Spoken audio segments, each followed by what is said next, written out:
오늘 우리에게 주신 말씀은 구약성경 미가서입니다. 구약성경 미가서 1장 2절에서 5절까지의 말씀입니다. 우리 하나님의 말씀을 경외하는 마음으로 자리에서 다 일어나셔서 한 목소리로 봉독하도록 하겠습니다. 함께 봉독합니다. 뭇 민족아, 너희는 모두 들어라. 땅과 거기에 있는 만물들아, 귀를 기울여라. 주 하나님이 너희의 죄를 밝히신다. 주님께서 하늘의 성전에서 말씀하신다. 주님께서 그 거처에서 나오시어 땅의 높은 곳을 짓밟으시니 뭇 산이 그 발을 밑에서 놓고 평지가 갈라진다. 불 앞에 밀초처럼 녹아내리고 비탈길로 쏟아져 내리는 급류 같구나. 이 모든 일이 일어나는 것은 야곱의 죄 때문이며 이스라엘 집의 범죄 때문이다. 야곱의 죄가 무엇이냐? 사마리아가 아니더냐? 유다의 산당이 무엇이냐? 예루살렘이 아니더냐? 아멘. 앉으시기 바랍니다. 오늘은 어두운 세상에 선포된 기쁨의 소식이라는 제목으로 함께 말씀 나누겠습니다.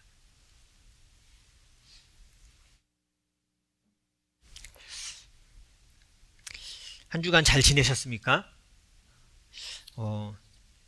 제가 가끔 이제 강단에 이렇게 쓰면 안타까운 게 있어요. 여러분이 안타까운 게 아니라 제 스스로 안타까운 거예요. 빨리 초점이 안 맞아서 이걸 이렇게 읽고 여러분들 얼굴을 보고 싶은데 여러분들 얼굴이 다 잘생겨 보여요. 명확치 않고 이게 뿌옇게 포토샵한 것처럼 보여서 여러분들 아름다우십니다. 네. 오늘 우리가 시작하면서 우리가 보통 모두 겪고 있지만 잘 생각해보지 않는 관계에 대해서 생각하면서 오늘 말씀을 좀 시작했으면 합니다. 성탄절이 다가오고 있죠. 여러분 어릴 때 몇 살까지 산타클로스 선물이 있다고 믿으셨습니까? 한번 생각해보세요. 저도 이거 설교 준비하다 가만히 생각했거든요. 나 몇 살까지 믿었지? 그랬더니 얼추 기억이 나요. 제가 이사 갔던 해에 선물을 받은 게 마지막인 게 딱 생각이 나서 제가 3학년 때까지 믿었어요. 의심하면서 약간 의심이어도 선물이 오면 좋잖아요. 그러니까 의심과 믿음의 중간쯤에서 선물을 바라는 욕심으로 믿기로 결정했던 것 같아요. 약간 애매하게 3학년 때 거기 기억이 나. 애매하게 선물은 받고 싶어서 약간 믿는 척을 해드리며 이렇게 선물을 받았던 게 좀 기억이 납니다. 저희 어머님이 이제 선물을 할 때 꼭 그렇게 얘기하셨어요. 이렇게 되게 기다렸잖아요. 24일 날 밤에 막 온다고 그랬는데 그러면 안 자고 막 기다리는 거예요. 기다리고 얘기하고 막 계속 놀고 있어요. 똑똑하는 줄 알았거든요. 산타클로스 똑똑하고. 옛날엔 택배란 게 없었으니까. 그래서 똑똑하고 이렇게 놓고 간 줄 알고 누가 오나 그러고 계속 기다렸어요. 근데 자야 된대요. 그래요? 자야 되나? 근데 올 수도 있어. 그러시는 거예요. 그럼 기다리래요. 근데 난 아무것도 못 들었거든요. 근데 어머님이 이러시는 거. 야, 밖에서 무슨 소리 났다. 진짜요? 근데 선물을 받고 싶은 마음에 안 들렸지만 들렸다고 하시니까 나가보면 여지없이 마당에 선물이 있었어요. 아니면 어느 날은 이사 갔더니 연탄 때는 아궁이 옆에 선물이 놓여 있었어요. 저 아직도 정확히 무슨 선물인지 기억이 나더라고요. 2개의 세트로 되어 있는 무전기였습니다. 근데 칼이었어요. 말도 안 되는 것 같죠. 이름도 기억나요. 제다이 검. 그래서 이렇게 검인데 무전기가 되고 이렇게 검이 있어서 버튼을 누르면 형광색 빛의 검이 이렇게 쫙 나오는 거예요. 서로 부딪히면 띠용 이렇게 소리가 났던 무전기였어요. 형과 계속 오바 하면서 24일 날 밤 놀았던 기억이 있어요. 그래 나도 선물을 받고 좋아했구나. 근데 항상 그때 긴장했던 게 뭐였냐면 나 한 해 동안 착한 일을 많이 했나였어요. 그렇잖아요. 우리 맨날 뭐 나쁜 일 하면 안 주신다고 하니까 그때쯤 되면 괜히 착한 일을 많이 해야 될 것 같고 난 잘했나라는 생각을 조금 해보게 됐죠. 그래서 결국은 받았잖아요. 저는 그때 그래도 착한 일을 조금 더 많이 했나 보다는 생각을 했어요. 어린 나이에. 그래서 받았구나. 근데 나중에 시간이 잔뜩 지나고 제가 어른이 되고 선물을 주는 저희 애들도 1학년 때까지 좀 믿었거든요. 여기 캐나다 온 첫 해까지 좀 믿었어요. 막 신나했던 그 동영상 찍어놓은 게 있는데 우리 애들이 싫어할 것 같아서 안 보여드리는 거야. 그 동영상이 있어요. 와, 형아 와봐! 그러고 막 뛰어오고 막 불러온 그 동영상 찍힌 게 있어요. 제가 몰래 카메라를 설치해서 놨었거든요. 그리고 야 무슨 소리가 들린 것 같아 똑같이 해서 애들이 나갔던 걸 찍은 적이 있었어요. 제가 어른이 돼 생각해 보니까 내가 착한 걸 더 많이 해서 선물을 받았던 건 아니었구나. 오히려 잘못한 일이 훨씬 많은 것 같다. 하지 말라고 한 거 너무 많이 한 것 같고 말썽도 많이 부린 것 같고 가지 말라는데 가서 다치고 네, 말썽을 많이 부렸어요. 지금 생각하면 벌 서는 게 마땅한 것 같아요. 그래서 벌 서는 모습이 그렇죠. 저희 애들은 아닙니다. 인터넷에서 저작권 때문에 뒷모습만 있는 아이의 모습인데 너무 웃겨갖고 제가 골라봤어요. 일단 누나가 벌 쓰니까 옆에서 지도 모르고 일단 손은 드는 거야. 잘못했다고 하니까 같이 잘못한 거죠. 잘못한 게 참 많아요. 셀 수도 없어요. 자녀 키우는 부모님들이 느낄 거예요. 기억도 안 날 만큼 많은 잘못을 합니다. 그런데 잘 기억을 못해요. 그리고 그걸 일일이 다 카운트하진 않아요. 물론 아주 큼직큼직한 건 잊혀지지 않아요. 저에게도 충격이 셌던 건 잊혀지진 않습니다. 제가 문득 이걸 수학 공식으로 만들면 산타 선물 받는 공식을 제가 만들어 봤어요. 근데 선물을 받을 사람이 아무도 없더라고요. 공식의 삶을 대비해 보니 공식은 이거였어요. 착한 일 마이너스 잘못한 일을 해서 0 이상이면 선물을 받는 건데 그럼 우린 받을 수 있을까요 없을까요? 답이 뭐예요? 받을 게 없어요. 이게 어쩌면 우리 삶인 것 같아요. 되게 기대하지만 착한 일도 많이 하고 하나님 앞에 의로운 것 같지만 계약 그대로 따지자면 약속한 그대로 따지자면 구원을 받으리도 선물을 받으리도 없어요. 그래서 제가 생각했던 게 그거였어요. 이게 만약에 부모와 자녀가 컨트랙으로만 맺어진 관계라면 금방 깨지겠다. 그렇잖아요. 컨트랙 맺었는데 한 번 어겼어요? 2번 어겼어요. 그럼 보통 사회에서 컨트랙 맺은 관계는 어떻게 해요? 깨져. 너랑은 못하겠어. 너 트러스트 못하겠어. 계약 깨. 근데 여러분은 얼마나 많은 약속을 부모님과 깨시며 살았습니까? 수도 없이 많죠. 저도 생각해 보니까 이게 만약에 컨트랙 관계였으면 난 진작 아들이 아니었겠다. 우리의 자녀도 마찬가지예요. 컨트랙으로만 자녀와 이렇게 한다면 이미 같이 못 살아요. 이미 내보냈어야 되고요. 자녀가 아니었어야 돼요. 근데 분명히 자녀잖아요. 그리고 또 기회를 주잖아요. 잘못해도 또 기회를 주고 기다려주는 사랑이 없었다면 부모와 자녀의 관계는 계속될 수 없어요. 그 언약의 관계는 계속될 수가 없어요. 그래서 일방적인 사랑 때문에 그 계약이 계속된다는 걸 알고 있어야 돼요. 사실 부모와 자녀, 하나님과 하나님의 백성, 그 관계는 왜 계속되는지 아세요? 계약의 확고함 때문이 아니에요. 계약을 계속 깨도 그것을 붙들고 계시는 사랑 때문에 계속되는 거예요. 아니었으면 우리도 자녀의 힘이 끊어졌을 거고요. 우리의 자녀, 키우는 자녀들도 우리와 벌써 끊어졌을 거예요. 근데 안 끊어지는 이유는 뭐예요? 자꾸 끊어도 일방적으로 다시 이어주는 사랑이 있기 때문이에요. 그래서 그 언약과 계약과 사랑은 언제나 성경에서 함께 가고 있습니다. 사랑을 받을 땐 저도 잘 몰랐어요. 근데 주는 위치가 되어 보니까 이게 세상의 계약, 컨트랙으로는 뭔가 계산할 수도 없고 설명할 수도 없는 되게 희한한 관계가 부모와 자녀구나라는 생각을 하게 되는 거예요. 여러분 자녀 혼낼 때 여러분들이 많이 하는 말 중에 제가 하나 맞춰볼까요? 그만해. 마지막이야. 이제 끝이야. 마지막이야. 근데 가만 생각해보니까 그 마지막의 끝을 전 맞아본 적이 없어요. 진짜 그 마지막이니까 다음에는 일이 터져야 되잖아요. 마지막이지만 또 다음에 이게 애들이 없으니까 꼬맹이들은 없죠. 마지막이야. 마지막이야. 마지막이야. 그러다가 성인이 됐더라고요. 생각해보니까 그 마지막이야를 들으면서 컸어요. 계약이면 진짜 깨졌다니까요. 근데 그 계약을 넘는 사랑이 있었기 때문에 계약을 또 연장해주고 연장해주고 연장해줘서 하나님의 백성된 또 자녀된 우리가 있었던 거예요. 성경에서도 하나님과 이스라엘의 관계가 그렇게 표현이 됩니다. 계약으로 맺은 백성이에요. 언약으로 맺은 백성. 우리 다 알잖아요. 언약으로 맺은 이스라엘 백성이에요. 근데 끊임없이 기회를 주고 또 소망의 말씀을 주는 것이 하나님 아버지의 마음입니다. 오늘 우리가 읽었던 미가서를 보면서 미가서의 배경을 우리가 조금 함께 봤으면 합니다. 미가서는 시작하면서요, 미가 선지자가 어느 때에 일했는지를 좀 명확히 말해주는 선지서이기도 해요. 우리가 미가서 1장 1절을 함께 좀 보도록 하겠습니다. 함께 읽어볼까요? 시작. 이것은 주님께서 사마리아와 예루살렘이 어찌 될 것인지를 모레셋 사람 미가에게 보여주시면서 하신 말씀이다. 때는 유다의 왕 요담과 아하스와 히스기야가 대를 이어가면서 유다를 다스리던 기간이다. 그러니까 언제 미가가 살았는지 이 연대를 측정할 수 있게 이미 써주고 있어요. 왕의 이름을 쓰면서 요담과 아하스와 히스기야가 대를 이어가면서 왕을 할 때에 그 미가 선지자가 살아 있었고 그때 썼던 말씀이다라는 것을 연도를 좀 명확히 얘기해주고 있어요. 제가 여러분에게 물을게요. 히스기야 시대는 이스라엘에게 좋은 시대였습니까? 나쁜 시대였습니까?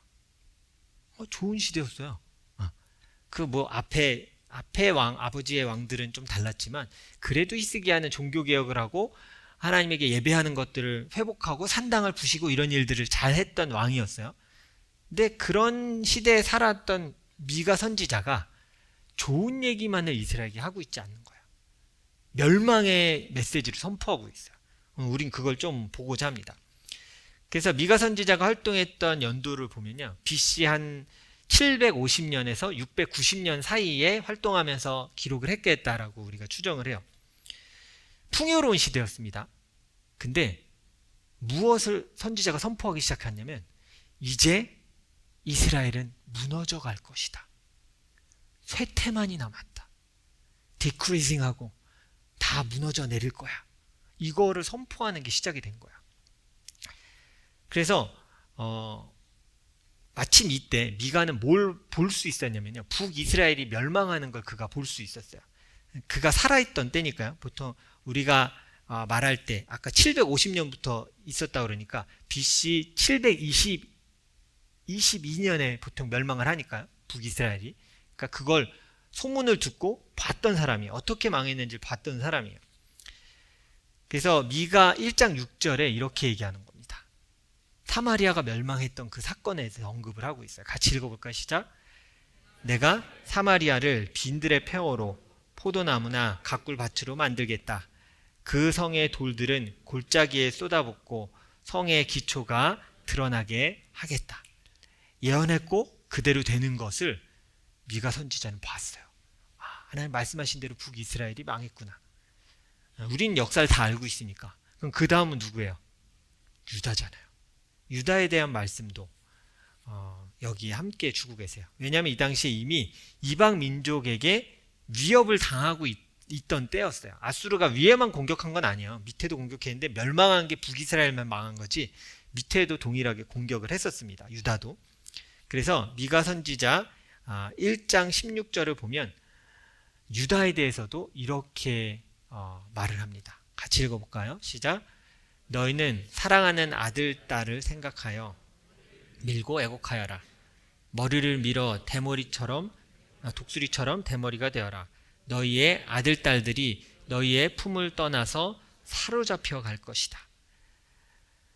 유다가 멸망할 것을 얘기하고 있었어요. 그러면서 여러분들 이번 주에 큐티가 이제 미가서거든요. 미가서를 보시게 될 텐데 라기스가 멸망할 것에 대해서도 성경에 또 얘기하고 있습니다. 많이 들으셨을 거예요. 라기스. 예루살렘이 있으면 밑에 있는 도시긴 해요. 남쪽에 있는 도시인데 유다의 자랑이었던 도시입니다. 뭘로 자랑이었을까요? 밀리터리 시티였어요. 그들이 갖고 있던 chariot, 여러 가지 것들, 자랑할 만한 무기들 모든 게 있는 창고가 라기스였어요. 그래서 전쟁이 나면 라기스에서 군대가 출동하는 거예요. 예루살렘으로 주변으로 쫙 떠나서 전쟁을 하고 다시 돌아오는 것들이 있었어요. 예루살렘이 그렇게 크지 않았잖아요. 그러니까 그 안에 다 모여 있을 수 없으니까 어느 정도의 군대가 주둔하고 가장 큰 군대와 또 무기들은 라기스에 보통 보관을 했어요. 그래서 제가 이 PPT에 넣진 않았는데 제가 미가 1장 13절 한번 읽어드릴게요. 이렇게 얘기합니다. 라기스에 사는 사람들아, 너희는 군마의 병거를 메어라. 라기스는 딸 시온의 죄의 근본이니 이는 이스라엘의 허물이 내게서 보였기 때문이다. 이게 뭐였냐면 이스라엘이 강해지면서 유다도 하나님을 의지하지 않고 뭘 의지했어요? 자신들이 가졌던 말, 병거, 전투력을 의지하기 시작했어요. 우리가 군대가 많으면 이길 거야 라는 걸 얘기하는 거야. 너희가 그걸 의지하기 시작했구나. 그것이 너희 시온의 죄의 근본이 되었다 라고 얘기해요. 역사를 보면 그래서 아수르 왕, 아시리아 왕도 예루살렘 치기 전에 제일 먼저 어디를 칠까요?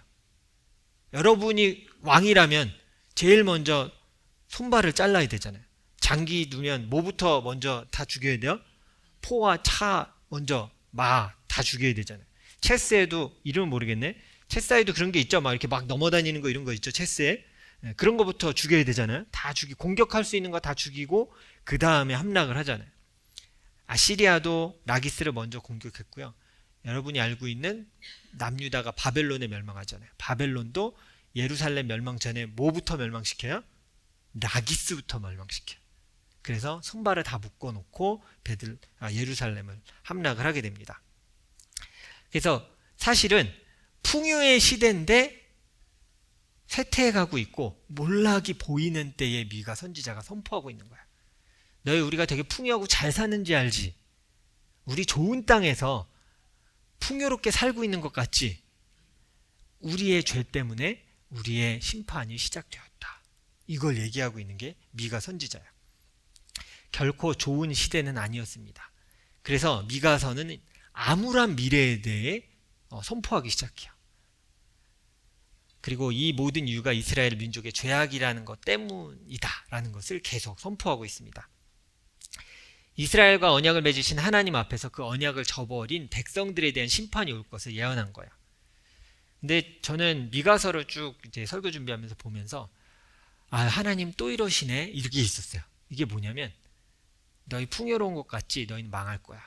너희 죄 때문에 멸망할 거야. 근데 마지막엔 또 뭐라고 말씀하시는지 아세요? 그런데 너희는 내가 다시 돌이킬 거야. 나는 너희를 향한 손을 놓지 않을 거야. 너희는 계약이 깨졌다고 생각하겠지만 나는 그 계약의 관계를 넘어서 사랑으로 너를 붙들고 있어. 이걸 또 얘기하세요. 그게 되게 가슴이 아프면서도 정말 풍요로운 시대를 살고 있는 유다였지만 멸망이 선포됐어요. 그리고 다시 하나님을 붙드는 소망을 가져야 함을 이 백성에게 선포하고 있는 거예요. 그래서 미가서 5장은 이스라엘 백성이 가져야 한, 유다 백성이 가져야 할 가장 큰 소망에 대해서 선포하기 시작해요. 미가서 5장 2절 말씀이거든요. 자, 같이 읽어보겠습니다. 우리가 왜 대림절에 이 말씀을 읽는지 아실 거예요. 같이 읽어보겠습니다. 시작. 그러나 너 베들레헴 에브라다야, 너는 유다의 여러 족속 가운데서 작은 족속이지만 이스라엘을 다스릴 자가 내게서 내게로 올 것이다. 그의 기원은 아득한 옛날 태초에까지 거슬러 올라간다. 여러분, 너 이제 망할 거야. 이제 너희 죄 때문에 끝났어 하는데 누구에 대한 지금 소망을 얘기하는 것 같아요? 예수님에 대한 소망을 얘기하는 거야. 너희의 죄의 값은 받아야 할 거야. 그러나 너희가 내가 이 민족을 버리지 않고 붙들고 있을 거야. 그리고 내 계획대로 내 아들을 보낼 거다. 어디에? 베들레헴에 태어나도록 보낼 거야 라고 얘기해요. 미가 선지자가 아까 히스기야 때 살고 있었는데 혹시 그 같은 시대에 살았던 선지자가 누군지 기억을 하십니까? 이사야 선지자예요. 이사야 선지자. 우리가 보통 대림절이나 성탄절 되면 이사야 말씀 많이 읽잖아요. 그렇죠? 동시대에 살아가며 하나님의 말씀을 받았던 선지자 둘이 같은 예수 그리스도에 대해서 선포하는 게 구약 성경에 나와요. 그래서 이사야 7장 14절을 같이 읽어볼게요. 같은 시대에 활동했던 이사야 선지자는 이렇게 또 선포합니다. 읽어보겠습니다. 시작. 그러므로 주님께서 친히 다윗 왕실에 한 징조를 주실 것입니다. 보십시오. 처녀가 잉태하여 아들을 낳을 것이며 그가 그의 이름을 임마누엘이라 할 것입니다. 전 미가서를 보면서 어쩌면 가장 암울했던 시절에 이 땅에서 줄 수 있는 가장 큰 소망을 얘기하고 계시는구나. 그러니까 앞에 막 계속 읽을 때는 또 죄악으로 멸망하는구나 했는데 5장을 보면서 느꼈던 건 그래도 소망이 있다. 낭망할 필요가 없다. 아직 계약을 넘은 하나님의 사랑이 우리를 붙들고 있구나 였어요. 이스라엘 백성이 그걸 깨닫기 원했던 거예요. 언약이 깨졌어. 하나님이 우리를 버리셨어 해서 끝날 게 아니라 그러나 언약을 넘어서 나는 너희를 여전히 사랑으로 붙들고 있어. 결코 끊어지지 않아 라고 얘기하고 계신 거예요. 저는 우리가 살아가고 있는 시대가 미가 선지자, 이사야 선지자가 선포하던 시대와 그리 다르지 않다라는 생각을 좀 하게 돼요. 풍요로운 건 엄청나게 풍요롭습니다. 뭐 아이들도 자기 뭐 랩탑에 뭐 핸드폰에 뭐 다 가지고 살아가고 있잖아요.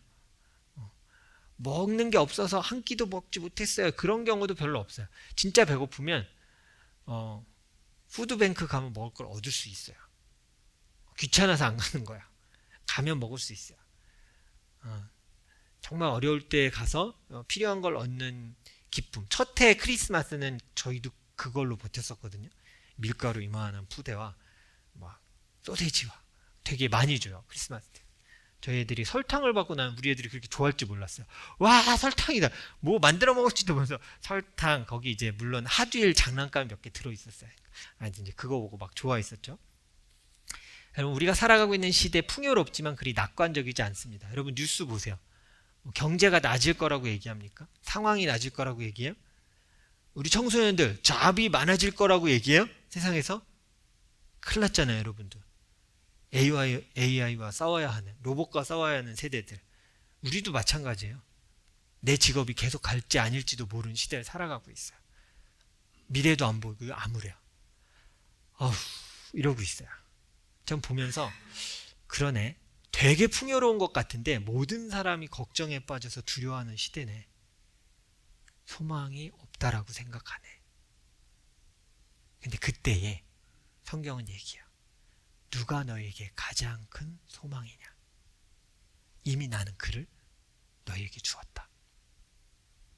그게 누구예요? 예수 그리스도예요.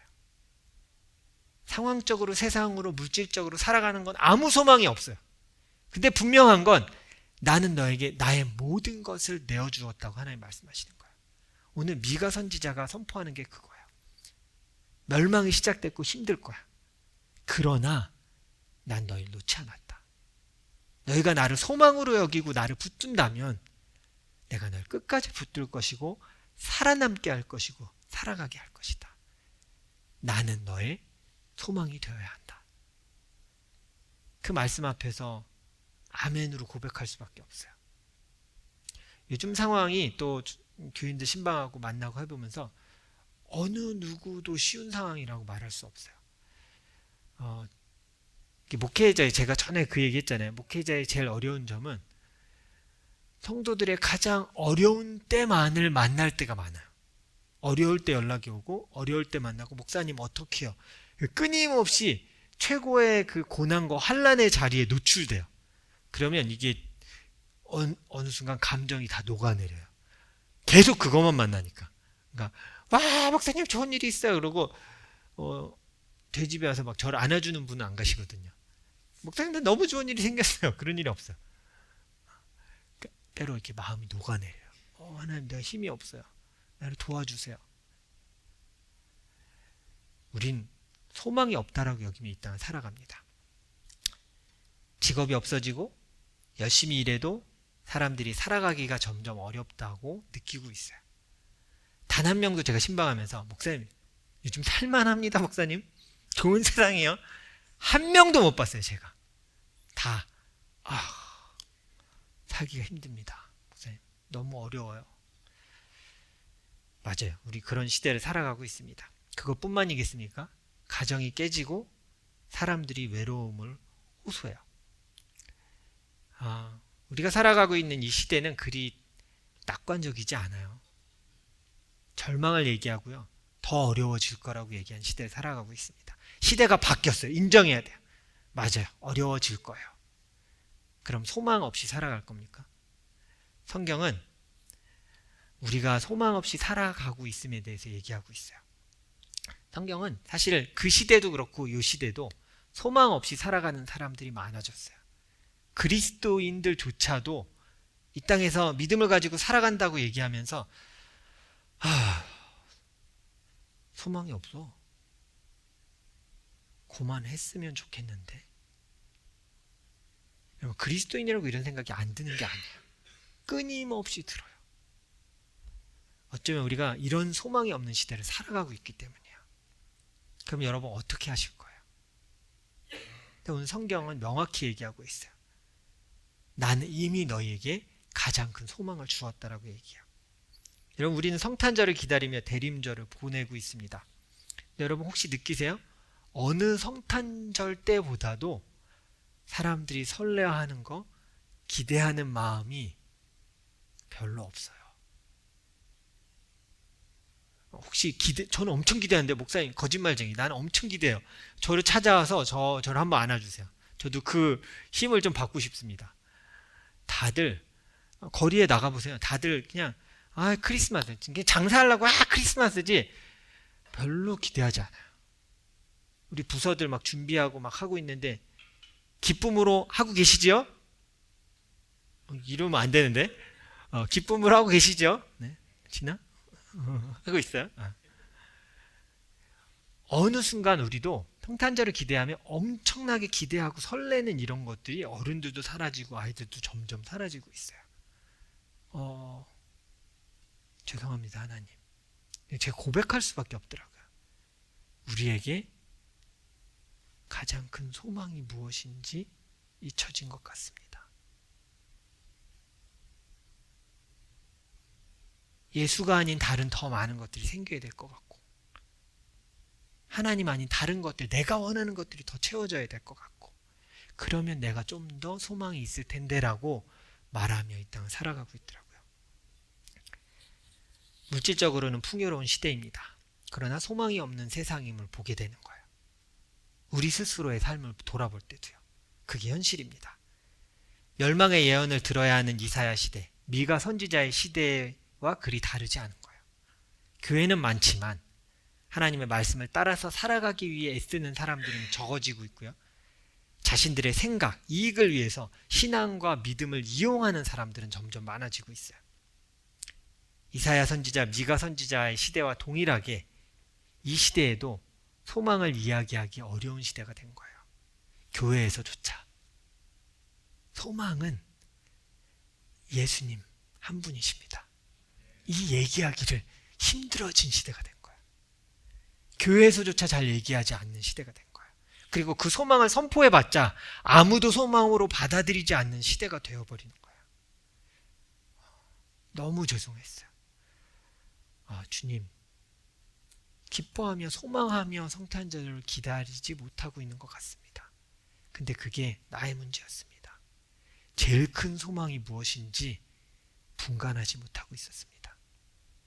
우리가 대림절에 이걸 다시 고백해야 돼요. 이 미가 선지자 시대에도 사람들은 예수 그리스도를 소망으로 인정하지 않았어요. 그 눈앞에 있는 절망만 봤어요. 우린 망할 거래. 우린 이제 무너질 거래. 근데 이 말씀에 귀 기울인 자들은 가장 큰 소망이 무엇이 선포되고 있는지를 보게 됐던 거예요. 바로 예수 그리스도의 탄생이에요. 하나님이 백성을 포기하지 않으시고 계약관계로만 본 것이 아니라 그것을 넘어서서 사랑으로 보고 계시는 하나님이 계심을 선포했던 거예요. 그래서 요한복음 3장 17절이 이렇게 고백합니다. 오늘 우리를 향해 주시는 말씀입니다. 함께 봉독합니다. 하나님께서 아들을 세상에 보내신 것은 세상을 심판하시려는 것이 아니라 아들을 통하여 세상을 구원하시려는 것이다. 무엇이 우리에게 가장 큰 소망입니까? 우리가 이 고백을 다시 해야 돼요. 예수님이 내게 가장 큰 소망입니다. 때로는 감정적으로 동의가 되지 않을 수도 있어요. 너무 지쳐서. 환란이 너무 길어져서 마음이 동요되지 않아요. 알겠어요. 근데 잘 모르겠어요. 그래도 고백하셔야 돼요. 우리의 믿음은 우리의 감정에 기반한 것이 아니라 하나님의 말씀에 기반하고 있기 때문입니다. 우린 다시 성탄절을 기다리며 고백해야 돼요. 예수님이 우리의 소망 되십니다. 우리의 고백이 그래서 이게 돼야 돼요. 예수가 우리의 소망입니다.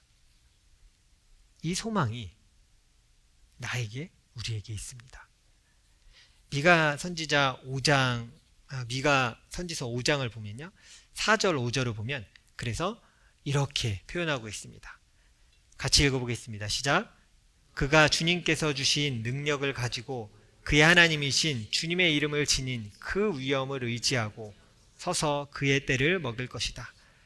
그러면 그의 위대함이 땅끝까지 이를 것이므로 그들은 안전하게 살아갈 수 있을 것이다.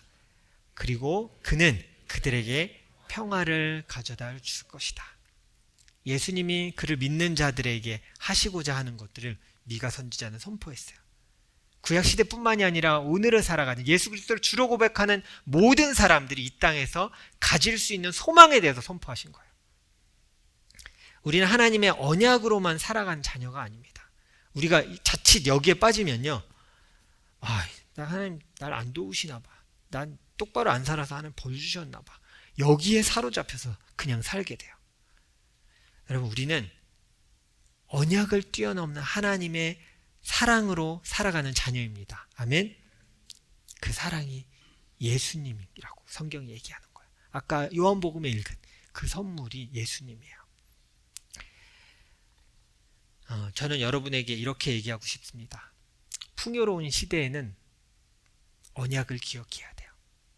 잘 살아갈 때는 기쁘잖아요. 그때 기억해야 될 건 사랑이 아니에요. 오늘 미가 선지자가 선포했던 이 시대에도 먼저 선포했던 건 뭔지 아세요? 소망이 있다가 아니에요. 너희에게 있었던 언약을 기억하라요. 너희가 어겼던 언약을 기억하고 어떤 언약으로 하나님 자녀가 된지를 기억하라를 먼저 선포했어요. 따라해 보세요. 풍요의 때는 언약을 기억해야 돼요. 근데 고난의 때는 소망을 기억해야 돼요. 왜냐하면 부모된 아버지 하나님은 이렇게 여기기 때문에요. 약속을 했어요.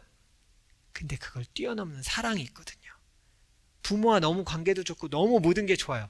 그때는 감사해요, 그걸로 끝날 게 아니라 내가 하나님과 약속된 자지, 난 그의 백성이지라고 언약을 기억하시는 거예요. 그런 환란 가운데는 그 언약만 붙들어서는 안 돼요. 여러분, 이걸 명심하셔야 돼요. 아까 그 산타 선물 받는 공식 생각하시면 안 돼요. 착한 일 마이너스 나쁜 일 했으면 난 받을 게 없겠네 하나님 앞에가 아니라 그걸 뛰어넘는 사랑이 있음을 기억해야 되는 거예요. 그래서 고난의 때는 소망을 기억하는 거예요. 우리에게 예수 그리스도를 주셔서 자녀 삼아 주신 그 소망을 기억하는 거예요. 다시 내 삶의 소망이 예수님이 되도록 간구하십시오. 어느 순간 소망이 뭐예요? 바람이 뭐예요? 그러면 그냥 막 우리의 삶에 바라는 것만 얘기해요. 근데 우리 성탄절에 다시 고백했으면 좋겠어요. 대림절이잖아요. 넷째 주야. 이제 며칠 안 남았어요. 나의 소망이 주님 되십니다라고 함께 고백했으면 좋겠어요. 이렇게 같이 고백하도록 하겠습니다. 시작. 예수님이 내 삶의 소망이 되십니다. 영어로도 읽어볼까요? 자, 시작. Jesus is the hope of my life. 바로 그 소망 되세요. 그저 흔한 소망이 아니라 그 소망. 예수님만이 주실 수 있는 그 소망이에요. 우리가 이걸 다시 회복해야 해요. 그리고 내가 그 소망 품고 살아가야지가 아니라 인정해 주세요. 옆에 분도 그 소망을 품은 자임을 이렇게 인정해 주셔야 돼요. 우리 같이 이렇게 얘기하고 오늘 설교를 마칠 건데요. 사랑하는 사람을 바라보고 이렇게 얘기해 주세요.